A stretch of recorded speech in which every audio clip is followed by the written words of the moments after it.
territórios.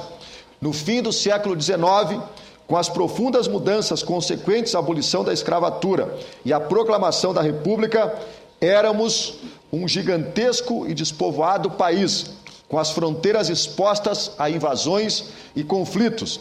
Impunha-se ocupar em especial o centro-sul brasileiro, isolado pela carência de transportes e pelos precários meios de comunicação. Como alternativa, estimulou-se a vinda de mão de obra europeia, com uma diferença: enquanto em São Paulo e no sul de Minas, os imigrantes trabalhariam como assalariados nas lavouras de café, nos estados do sul, a colonização se faria como na Europa, com base na pequena propriedade agrícola. A intenção era povoar a terra e desenvolver uma camada social de pequenos proprietários rurais, espécie de classe média no campo. O colono pagava, à vista ou a prazo, por lotes de 20 ou 25 hectares, geralmente destinados à policultura. Às vezes, convinha dedicar-se a algum produto de boa comercialização.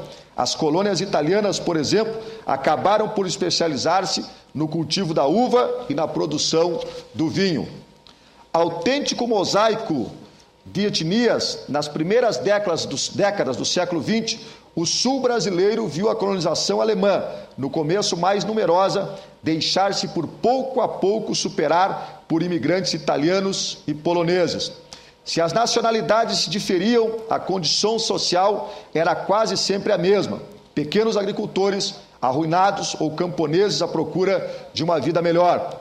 São famosas as palavras com que um trabalhador italiano respondeu ao ministro que tentava convencê-lo a não emigrar: "Que coisa entendeis por uma nação, senhor ministro?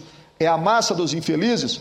Plantamos e ceifamos o trigo, não nunca provamos pão branco, cultivamos a videira, mas não bebemos vinho, criamos os animais, mas não comemos carne, e apesar disso, vós nos aconselhais a não abandonar nossa pátria.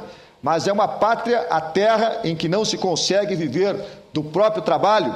Assim, ofendidos pela pobreza e humilhados pela miséria, milhares de trabalhadores deixam a Itália rumo ao Brasil. Nas últimas décadas do século XIX e na primeira do século XX, são a nacionalidade estrangeira que vem para cá em maior número, depois superada entre 1910 e 1920 por portugueses e espanhóis.